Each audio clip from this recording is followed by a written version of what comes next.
Oui, je m'appelle Israël, Chomeatov, Yad Olam. Chers amis, prenons une pièce, mettons dans la tzedaka ensemble, dans l'esprit d'Ahakel. Et nous allons mériter toutes les bénédictions, et bien sûr la grande bénédiction, surtout aujourd'hui, qui est la Hiloula, le Yortzeit, du Talmud de Magid Rebzouche de Anipolé. C'est pas rien à voir avec moi.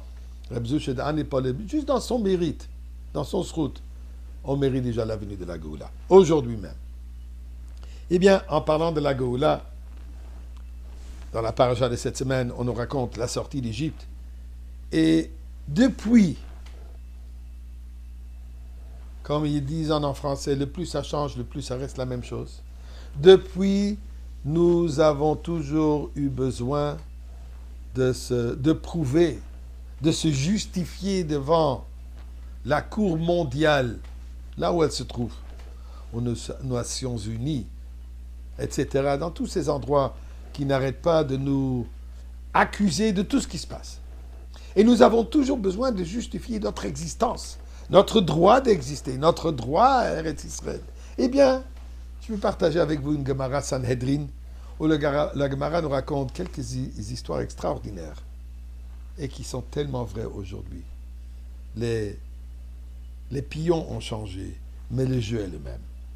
Et la Gemara Sanhedrin, page 91, nous raconte l'histoire suivante. Que durant le règne de l'empereur Alexandre de Macédoine, le peuple d'Afriquia, je suppose l'Afrique, se sont présentés en disant que Eretz Israël, qu'originalement ça s'appelait Eretz Kenan, leur appartient.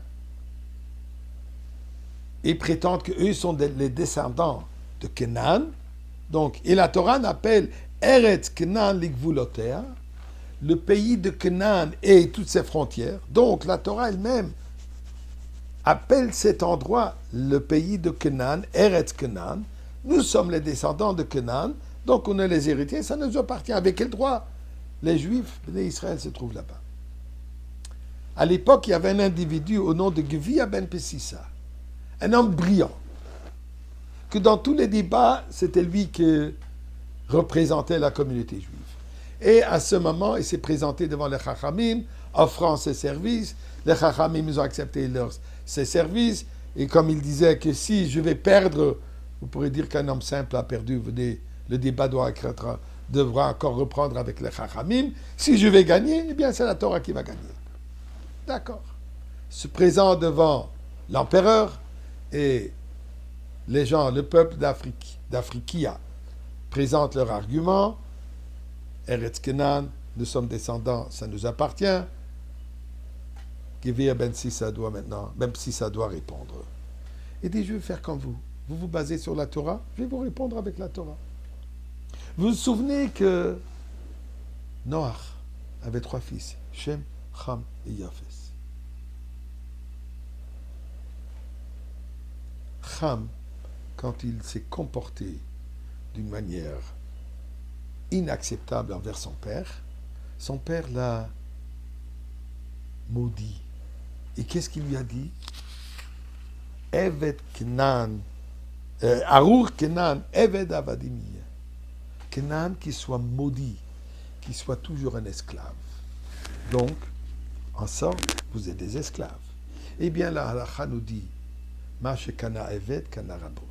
Ce que l'esclave acquis appartient à son maître. Donc, vous n'avez droit absolument rien. Vous ne possédez rien. Vous êtes des esclaves.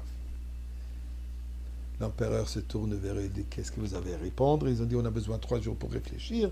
Et durant ces 3 jours, ils ont pris leur clic et les claques, comme on dit. Ils ont quitté, ils ont tout laissé. Ensuite, les descendants d'Égypte, les Bnei Mitzrayim, se présentent. Ils ont une demande. Dans la paracha de cette semaine, il y a marqué que Moshe Rabbeinu dit au peuple juif, allez emprunter de vos maîtres les Égyptiens les bijoux, les beaux vêtements, tout ce que vous avez besoin pour quitter, faites un emprunt. Et ils l'ont fait. Ils n'ont jamais remboursé. Donc ils sont endettés envers nous. Tout ce qu'ils ont prêté. Même histoire. Gvia ben Sissa, je vais répondre. présent devant l'empereur. Il dit, voilà, je vais faire comme eux. Ils basent leur argument sur la Torah. Je vais faire le même. Dans la Torah nous raconte qu'on était des esclaves chez vous. Travaux forcés. Dans des conditions terribles. Aucune paye. On vous a construit des villes. Vous ne nous avez jamais payé. 210 ans d'esclavage dur. Eh bien, le salaire est de combien? Fort probable que vous nous devez encore.